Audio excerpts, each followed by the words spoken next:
खरं तर गेले 15 वर्ष मी उद्धव बाळासाहेब ठाकरेच्या नेतृत्वाखाली शिवसेनेमध्ये काम करतोय आणि ज्यावेळी काम सुरुवात केली त्यावेळी खरं तर कुठलीही सत्ता शिवसेनेवर नव्हती. आज 2 वेळा मी आमदार झालोय. ह्या निष्ठेच्या लोकांनी निष्ठेवर माझा विश्वास ठेवल्यामुळेच मी 2 वेळा आमदार झालो याची मला पूर्ण जाणीव आहे. आणि येणाऱ्या काळामध्ये सुद्धा खरं तर उद्धव बाळासाहेब ठाकरेंबरोबरच मी राहणार आहे. आणि हे काय मला दररोज वारंवार सांगण्याची काही गरज नितेश राणेंसारखी नाही आहे, कारण नितेश राणे हे प्रत्येक निवडणुकीमध्ये पक्षबद्ध असतात. आज त्यांनी स्वतः पहिली निवडणूक त्यांनी काँग्रेसच्या चिन्हावर लढवली, दुसरी निवडणूक त्यांनी स्वाभिमानच्या चिन्हावर त्यांच्या भावांनी लढवली, यांनी दुसरी निवडणूक भाजपच्या चिन्हावर लढवली.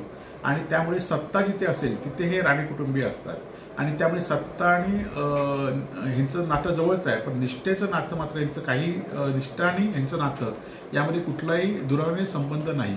आणि त्यामुळे आमच्या निष्ठेवर बोलण्यापेक्षा तुम्ही लोकांकडे 15 वर्षात किती पक्ष बदलला आहात, जिथे जे ज्या ज्या पक्षाचा सत्ता होती, शिवसेनेची होती, काँग्रेसची होती, भाजपची होती, त्या सगळ्या सत्तेचा वापर करून आज तुम्ही सत्तेसाठीच आहात आणि सत्तेसाठी तुम्ही काही करू शकता हे लोकांनी सांगितलेलं आहे.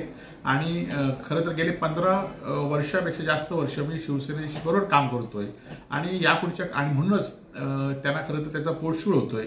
आणि मला कोणाला भेटायचं असेल तर मी चोरून भेटलो नाही, तर विकास कामासंदर्भात अधिकाऱ्यांच्या समोरच मी भेटलेलो आहे. आणि हे त्यांच्या मतदारसंघात त्यांच्या डोळ्यासमोर होणाऱ्या रेस्ट हाऊसमध्ये मी भेटलेलो आहे. त्यामुळे माझ्या निष्ठेबद्दल नितेश राणेंना बोलण्याचा कुठलाही अधिकार नाही.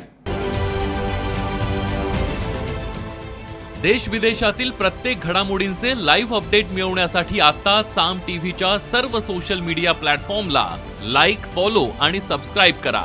तसंच सर्व नोटिफिकेशनसाठी बेल आयकॉन प्रेस करायला विसरू नका.